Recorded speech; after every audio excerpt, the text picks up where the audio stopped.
केंद्रीकृत था या फिर बेकेंद्रीकृत था? पहले तो हमें समझना होगा कि चोल साम्राज्य की जो शासन व्यवस्था थी वो कैसी थी, केंद्रीकृत थी या फिर विकेंद्रीकृत थी? तो हमें सबसे पहले इसे क्या करना है, समझना है। तो चोल साम्राज्य जो था वो क्या था, केंद्रीकृत था। कैसा था, केंद्रीकृत था। शासन की संपूर्ण शक्ति किसके पास थी, राजा के पास होती थी। किसके पास होती थी, राजा के पास होती थी। लेकिन इसमें क्या है, विकेंद्रीकरण के भी क्या पाए गए हैं, गुण पाए गए, क्योंकि यहां पर स्थानीय प्रशासन को भी क्या दिया गया है, महत्व देने का कार्य किया गया। मतलब केंद्रीकृत होते हुए भी यहां पर स्थानीय प्रशासन को क्या दिया गया है, बहुत ज्यादा महत्व दिया गया है। या ये फिर समझ सकते हैं कि चोल प्रशासन में क्या है, चोल प्रशासन में स्थानीय प्रशासन को क्या किया गया है, बहुत ज्यादा महत्व देने का कार्य किया गया। जैसे आप ये समझ सकते हो, मान लो ये पूरा राज्य है, क्या है, मान लिया ये पूरा राज्य है और इस राज्य को अगर क्या किया जाए, यहां से संचालित किया जाएगा तो क्या होगा, कहीं ना कहीं समस्या उत्पन्न हो सकती है। समस्या क्यों उत्पन्न हो सकती है, क्योंकि होगा क्या कि ये क्षेत्र बड़ा होगा और उसमें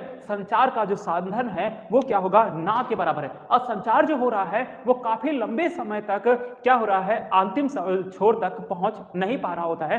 तो इसलिए चोल प्रशासन ने क्या किया था कि यहां पर राजा काम करेगा, यहां पर क्या करेगा, राजा काम करेगा, लेकिन यहां पर क्या करेंगी, ग्राम सभाएं क्या करेंगी, ग्राम सभाएं क्या करेंगी, काम करने का कार्य करेंगी। इसलिए ये क्या हो जाता है, इंपॉर्टेंट। और ग्राम सभा के प्रशासन के बारे में जानकारी किसमें मिलती है, तो परांतक प्रथम के उत्तर मेरूर अभिलेख में मिलती है। कहां पर मिलती है, परांतक प्रथम के उत्तर मेरूर अभिलेख में किसके बारे में जानकारी मिलती है, ग्राम प्रशासन या ग्राम, यहां पर क्या लिख सकते हैं, ग्राम प्रशासन, क्या है, ग्राम प्रशासन के बारे में जानकारी मिलती है। कहां पर, उत्तर मेरूर अभिलेख में मिलती है। मतलब आप देखेंगे जो चोल प्रशासन है उसकी सबसे ज्यादा प्रसिद्धि किस वजह से हुई है, तो स्थानीय प्रशासन की वजह से हुई है या फिर ग्राम प्रशासन की वजह से इसकी सबसे ज्यादा प्रसिद्धि हुई है। यहां पर आप देखेंगे, पहली बात तो यहां पर क्वेश्चन बनता है कि किसने केंद्रीकृत की अवधारणा दी, किसने खंड राज्य की अवधारणा दी, किसने सामंतवाद की अवधारणा दी, या फिर किसने हिंदू राज्य के बारे में बात करने की बात की। नीलकंठ शास्त्री जी कहते हैं कि यह हिंदुओं का सबसे बड़ा राज्य था। क्या था,